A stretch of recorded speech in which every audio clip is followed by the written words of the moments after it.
সুকান্ত ভট্টাচার্য।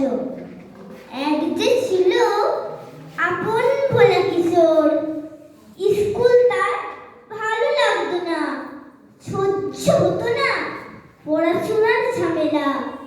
আমাদের চলতি লেখাপড়া সে শিখল না কোনো কালেই, অথচ সে ছড়িয়ে গেল সারা দেশে সবটুকু পাণ্ডিত্যকে।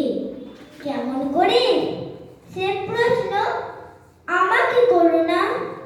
বড় মানুষের মধ্যে গরিবের মতো মানুষ, তাই বড় হয়েছে বড় মানুষ না হয়ে মানুষ হিসেবে হলো অনেক বড়।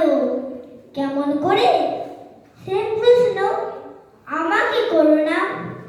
গান সাধার বাধা আইন সে মানেনি, অথচ স্বর্গের বাগান থেকে সে চুরি করে আনলো তোমার আমার গান।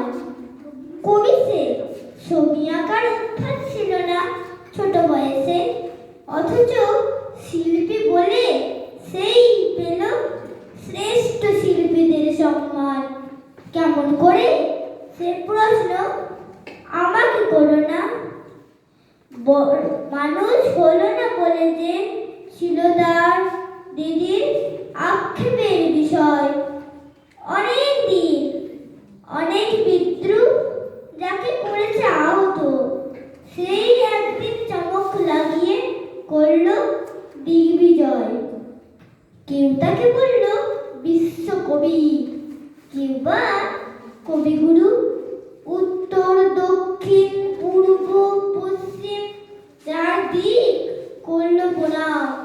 তাই পৃথিবী আজও অবাক হয়ে তাকিয়ে বলছে কেমন করে সে প্রশ্ন আমাকে করো না। এই প্রশ্নের জবাব তোমাদের মতো আমিও খুঁজি। নমস্কার।